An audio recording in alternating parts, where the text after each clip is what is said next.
queria agradecer aos organizadores por essa oportunidade de estar aqui com vocês. E pessoas que querem pensar como cuidar da nossa casa, que é nossa terra.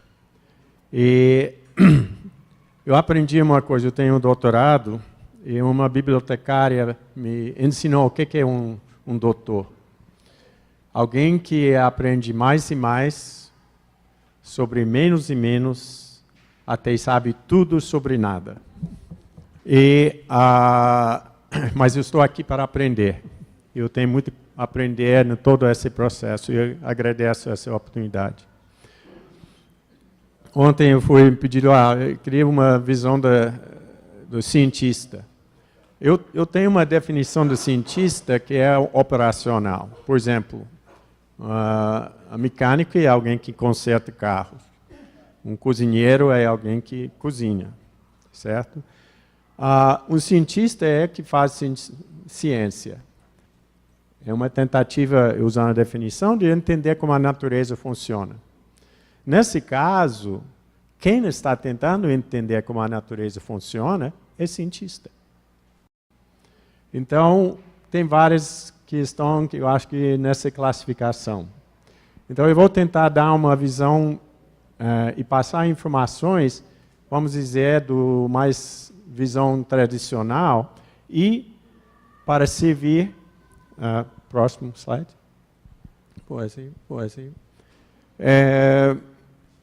Usando essa apresentação, vocês podem copiar, está aqui no computador, se vocês querem cópias, para entender e debater, propor soluções. Porque uma coisa é entender o problema, e outra é pensar o que precisamos fazer para sair dessa. Seja naturais, esses mudantes ou antropogênicos. Tem um monte de referências, não se preocupa. É coisa de cientista. Porque eu não estou aqui falando de toda a minha pesquisa que eu fiz. Eu estou usando, e essa é a ciência serve, para pegar o trabalho dos outros e aplicar. Seguinte. Ok. Gostaram da palestra? Foi legal? Já pulei para as conclusões. Eu fiz isso uma vez, a pessoa estava tentando, achando que era problema do computador e ficou tentando rodar. Mas mudanças climáticas naturais podem matar. Vou explicar um pouco disso daqui a pouco. E precisamos nos preparar para uma coisa que é natural. Estamos vendo um aumento de variabilidade no clima nas últimas décadas que povos indígenas estão observando e cientistas estão observando. E a tendência é essa variabilidade aumentar. E soluções vão precisar que a humanidade trabalhe conjuntamente. Cada um tem um papel para fazer. Então, eu queria deixar minha palestra uma pergunta. Qual é o papel de vocês nesse processo? Então, essa seria, eu gostaria muito de ouvir de vocês como vocês encarar essa situação e qual é o papel. Seguinte. Sobre o mapa da palestra, para ajudar no debate. O que é a Amazônia que eu estou usando como exemplo? Mudanças climáticas do passado e como conversar com o cético. O Phil Fernside tem uma experiência inédita e de grande tempo conversando com céticos, especialmente Luiz Moleão. Mudanças climáticas recentes, mudanças climáticas no futuro e algumas sugestões. Seguinte. Então, vamos olhar uma equação sobre clima. Nós temos variação natural que acontece. Essa é uma. A outra coisa que eu vou apresentar, tem mudança climática regional, mudança climática global, e somando esses três, não é uma ou outra, mas a soma dessas faz a perturbação que a gente percebe. Seguinte. Em termos mais simples, mais direto, o que é clima? Mas basicamente chuva, seca, temperatura. E há variações disso, suas distribuições com o tempo. Seguinte. A Amazônia é enorme. Pode colocar toda a Europa lá dentro. E a situação, uma das dificuldades é generalizar baseado numa área. Então, se vai para a Espanha, você está generalizando sobre pessoas da Dinamarca. Então, é complicado. Então, eu vou explicar, minha experiência vem, seguinte, dessa região mais no sudoeste. Seguinte, Amazônia Sul-Ocidental. Então, essa é a base da minha experiência que eu vou apresentar aqui. Seguinte. Mais especificamente, essa é a área onde os 3 países se encontram. Bolívia, Brasil e Peru, que chama a região de Madre de Deus, aqui do Peru, Acre, Brasil e Pando, Bolívia, ou MAP, região MAP. Nessas eu vou falar de pessoal, conversa com povos indígenas em Puerto Breu, Puerto Esperança, Feijó e Puerto Maldonado. Seguinte. Agora vamos entrar numa coisa olhando o passado. Porque clima é esse. E alguém aqui tem um amigo que não acredita que tem efeitos humanos sobre o clima? Alguém tem um amigo essa? Eu tenho vários. Ok? Então, esse próximo é conversa sobre isso, é porque, não convencendo que eles estão errados, mas convencendo que é importante fazer alguma coisa. Seguinte. Então, imagine que você tem esse amigo que não acredita, né, que a atividade humana esteja afetando o clima. Seguinte. Ele seria um cético convicto, falando frases como: o clima sempre está mudando, por que eu devo me preocupar? Seguinte. Você pode responder o seguinte, é verdade, o clima sempre mudou. Agora vamos mudar um assunto um pouco. Seguinte. Você preferia morrer via uma mordida de uma jararaca, que é um processo natural, ou de um acidente de carro, processo antropogênico?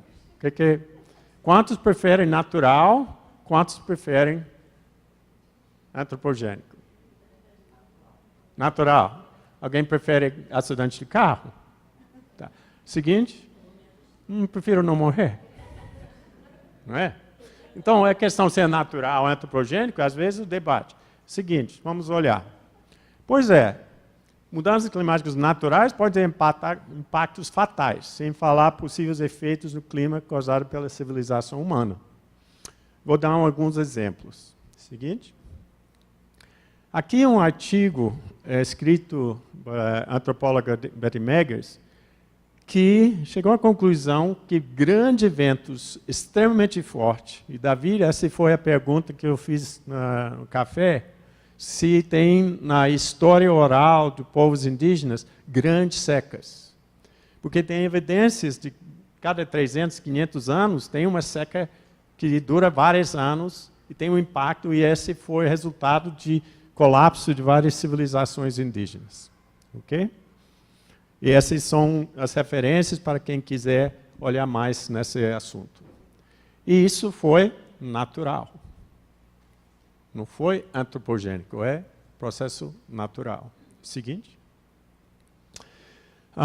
Tem indicações que essa duração de vários anos, Grove observou que El Niño de 1789 e 93 afetou populações e processos históricos no mundo inteiro.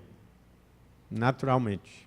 Em outras palavras, eventos grandes, fortes, afetando. Seguinte. E tivemos El Niño de 1925-26, resultou numa seca que durou muitos meses além do que normal. Naturalmente. Então, estamos preparados para um evento desse? Essa é uma pergunta. Seguinte. Então, eu vou falar muito sobre 2005 e 2010 como secas, mas o pior seca não foi essa. Seguinte, nos últimos 100 anos. Foi esse período de 1925-26, quando a concentração de gás carbônico foi menor do que 315 partes por milhão, a área desmatada na Amazônia foi muito pequena. Seguinte. E foi um ano que foi quando não caiu chuva, efetivamente. Seguinte.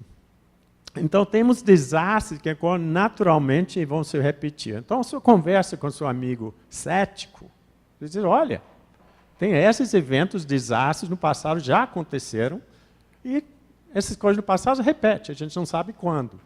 Não seria bom se preparar para uma coisa dessa? Seguinte. Então, só juntando duas coisas históricas, tivemos incêndios que queimaram em torno de 300 mil hectares de florestas no Acre em 2005. O seguinte. Agora, juntar essa com a seca de 1925-26, quantos centenas de milhares de hectares ia queimar? Muito mais do que os 300 mil que aconteceram. Isso seria naturalmente. Então, a conversa com esse cético é uma oportunidade de dizer, olha, você não acha que a gente tem que se preparar para um evento como esse? Mesmo você não acreditando em influência humana. Seguinte. Então é como eu estava falando. Seguinte. Ok. Então, nós olhamos do passado, tem eventos que foram muito fortes, que afetaram a Amazônia. Agora, vamos olhar a situação mais recente, tá? Que é a combinação de fatores naturais humanos. Seguinte. Aqui é um resultado de observações de comunidades indígenas rurais em reuniões que nós fizemos workshops sobre clima de 2009 a 2014. Antes de começar, antes de explicar o que seria o assunto, nós fizemos perguntas para participantes. Observaram mudanças no clima? Vocês observaram alguma coisa? Seguinte. E aqui em Feijó, foi um desses encontros, Xananaua. Seguinte. Presente, o que as pessoas sentiram? Muito calor. Rios, igarapés, lagos secando. Isso é antes da seca de 2010, só para vocês saberem. Ar poluído, água poluída, grandes queimadas, fome, desabamentos, extinção dos animais. Então, já pessoas estavam observando dessa na parte central do Acre. Seguinte. Tivemos uma reunião com lideranças indígenas em Puerto Maldonado, e esses foram indígenas da Madre de Deus. Notado baixa produção de castanha e frutos silvestres. Água de taboca tem diminuído. Os rios estão mais baixos. Mais calor, menos chuvas. Mais ventos do que antes. Friagens não normais. Baixa produção na agricultura. Diminuição de peixes, sapos. Redução da fauna. E eles dizem que estavam notando essas mudanças mais do que 10 anos. Seguinte. Agora, usando essas observações, conversamos em Puerto Breu e Ucayali, na parte oeste. E eu fiz a mesma apresentação e depois juntando as observações deles. O que foi parecido para eles nessa lista aqui. Em outras palavras, na parte oeste de Ucayali e de oeste do Acre, mais calor, menos animais, mais inundação, estações mudando, mais chuvas, rios mais secos, menos peixes, sol mais forte. Eles não encontraram com experiência uma seca muito forte, nós queimas, eles não têm castanha, e a agricultura lá estava funcionando razoavelmente bem. Seguinte. Mas eles começaram a fazer planos de o que fazer com essas mudanças. Então, essa é uma questão que nós queremos chegar. Quais são as soluções desses processos? Seguinte. Em 2014, tivemos em Puerto Esperança, no Alto Purus. E você vê, tem bastante gente participando. Seguinte. A mesma coisa, comparando o que foi observado nos outros, que foi comum. Mais calor, mais inundações, mais doenças, mais problemas de pragas agrícolas. Estações variando. Menos animais, menos peixes, menos comida. Seguinte. E o que os cientistas estão observando nesse período das últimas décadas? Seguinte. Que a planta está esquentando na média. Quem disse isso tem 5 estudos independentes, usando desde medidas de temperatura terrestre e satélites, e quando você tira os efeitos de fumaça e variações solares, etc., basicamente dá toda a mesma história, desde 80 até 2010, uma subida na temperatura global. Isso não significa que o local está esquentando. Tem áreas que estão esquentando bem mais rápido que essa taxa, e outras áreas podem até estar resfriando. A média que essa representa. Seguinte. E na Amazônia tem indicações que estamos numa transição, uma situação dominada por perturbações. Outra preocupação que cientistas estão observando. Seguinte. 2 secas severas, o epicentro foi na região MAP, em 2005, de certa maneira em 2010 também. E esses secas eram considerados uma vez por século, mas um aconteceu 6 anos depois do outro. Seguinte. Temos indicações que esse seca em 2005 tivesse um impacto na estrutura da floresta, especialmente da copa e umidade da copa. Aqui um exemplo mostrando aqui a região MAP e um trabalho feito por Sasansat. Seguinte. Temos intensificação do ciclo hidrológico nas últimas 2 décadas, onde as diferenças progressivamente maiores entre os altos e baixos níveis dos rios poderiam ter grandes implicações tanto para o funcionamento dos ecossistemas naturais, quanto para as pessoas que vivem nas várzeas que dependem deles para o seu sustento. Em outras palavras, as pessoas estão observando essas mudanças que estão acontecendo. Seguinte. As secas no sul da Amazônia estão prolongando nas últimas décadas e a causa parece humana. Esse foi baseado em modelos. Por quê? Porque nós não temos um planeta Terra duplicado. Um com os gases, efeito estufa, e outro sem, para ver. Então, se usa modelos matemáticos. E nesses modelos não foi possível explicar o aumento das secas, a menos que você incluir a influência humana, isto é, aumento de gases de efeito estufa. Seguinte, e gás carbônico especificamente. Nós conversamos sobre a variabilidade natural, que vai continuar.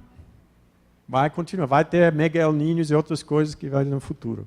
Mas, juntando com isso, nós temos mudança climática regional, provocado, nesse caso, por desmatamento. Seguinte.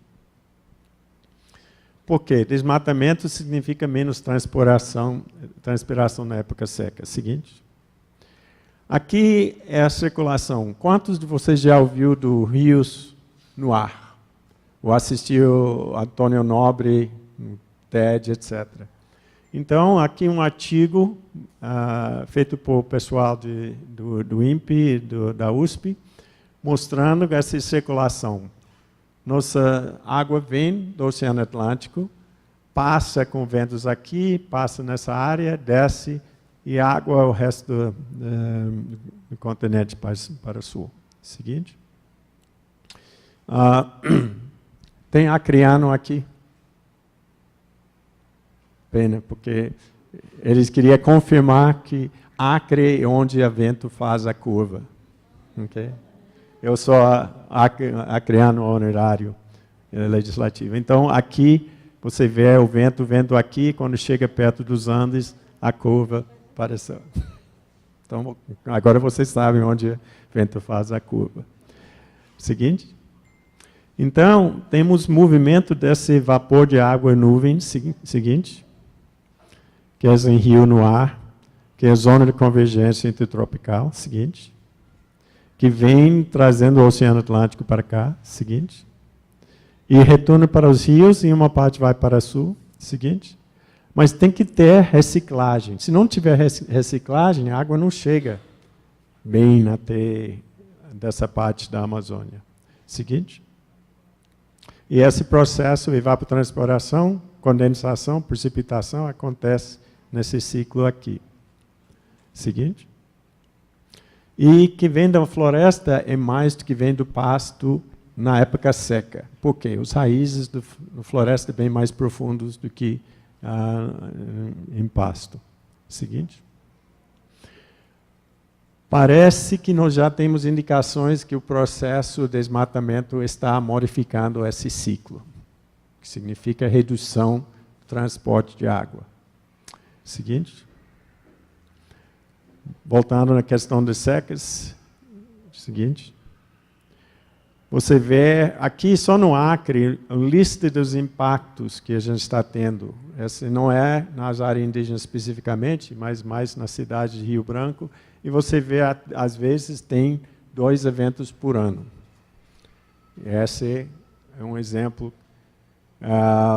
E o último ano, quase tivemos colapso do sistema de abastecimento de Rio Branco.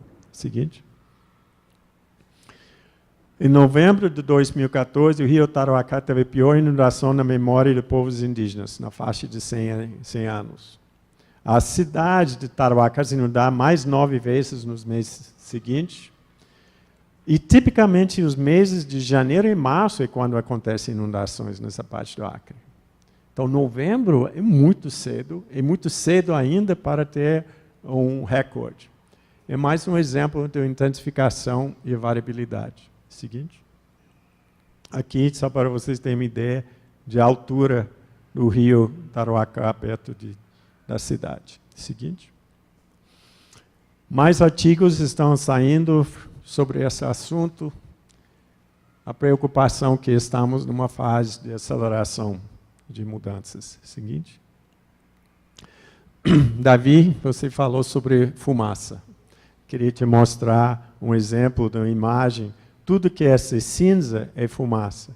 Aqui em La Paz não chega tanto nos Andes, mas até 2 quilômetros está cheio de fumaça, desde Rio Branco, tudo Bolívia quase, Paraguai, essa é a área de Mato Grosso.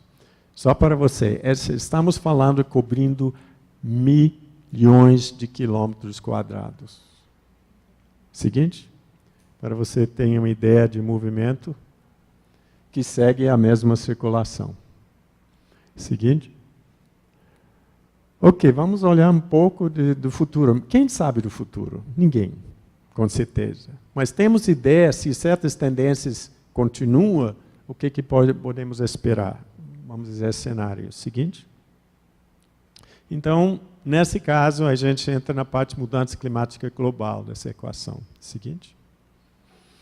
Gás carbônico é essencial, não é coisa ruim. É essencial. Sem gás carbônico, a gente não estaria aqui, por 2 motivos. A temperatura do planeta seria mais baixa, muito gelo. E 2, fotossíntese funciona com o CO2.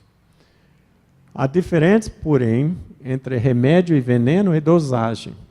E nossos processos estão liberando gás carbônico via queima de combustível fóssil, seja gasolina, petróleo, carvão. E esse aumento é sem igual nos últimos 800 mil anos. Seguinte.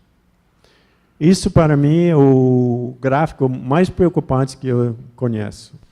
800 mil anos, baseado no bolas do ar capturado no gelo Antártica, é possível reconstruir a concentração de gás carbônico, que é um gás essencial para a temperatura, e variava entre 180 e 300 partes por milhão durante todo esse período.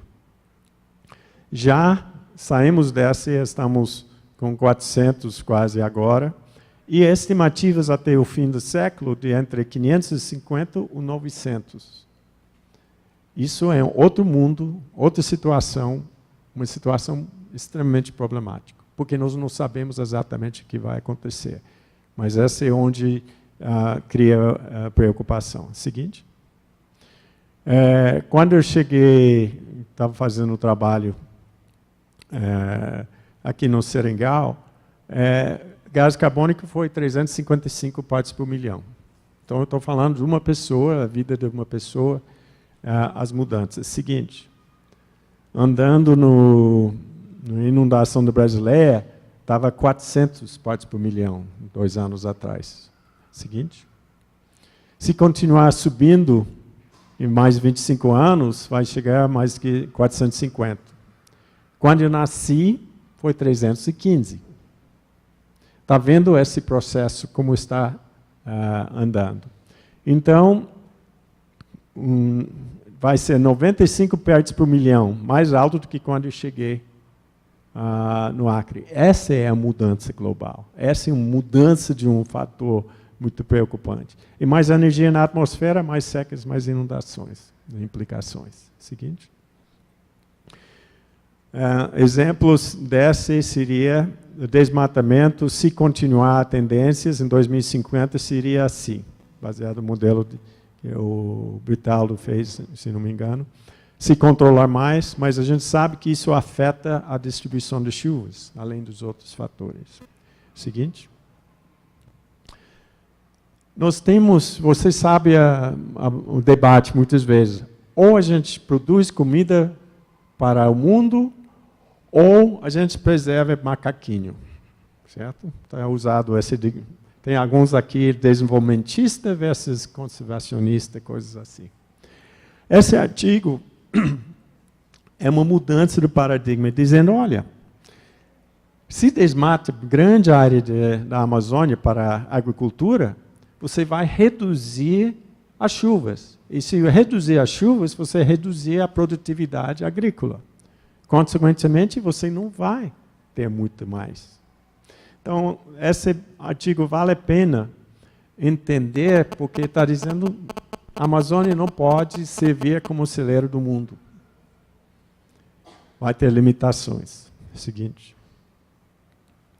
Então, estamos para caminho mais variabilidade, com secas mais fortes, chuvas mais fortes. Em 10 anos, quantos eventos extremos vamos ter, por exemplo? Seguinte. Lição de literatura, esse modelo aqui, que significa que as secas como 2005 pode virar basicamente quase eventos anuais, se continuar desse processo. Seguinte. E só para lembrar o que aconteceu em 2005, mais visual, a floresta passou de ser uma barreira contra o fogo e virou lenha. Seguinte. Assim, queimando dentro. Seguinte. Aqui já combateu o incêndio florestal? Alguém aqui tem experiência? Certo.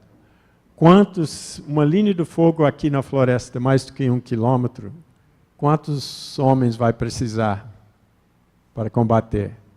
E lembre, você só consegue chegar 20 metros na frente, você não sabe exatamente você está com terceira na mão, você tem bomba costal, e você está tentando fazer controle dessa. É basicamente impossível. Seguinte.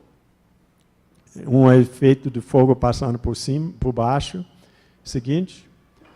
Só mostrando em Chapuri, aqui o Rio Acre, aqui é a cidade de Chapuri, 5 quilômetros para a escala. Em final de agosto, a verde era floresta. Aconteceu, nesse período, em setembro, essa floresta virou lenha. Seguinte. Queimou.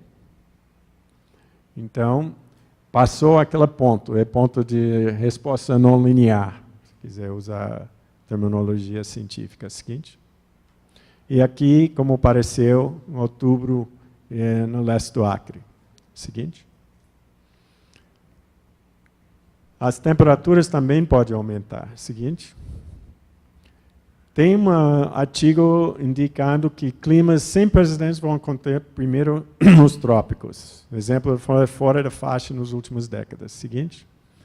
Aqui um exemplo de Manaus. Esse foi um estudo que espacializou os modelos climáticos. Então, pegando um ponto que é próximo de Manaus, seguinte. Aqui a variação de temperatura é estimado nos últimos séculos e aqui a projeção para frente. E chega um ponto onde tem essa faixa de normalidade, vamos dizer, o recente, que os modelos indicam que sai dessa. Para Manaus, esse é entre 2040 e 2064. Okay? Só para vocês terem uma ideia.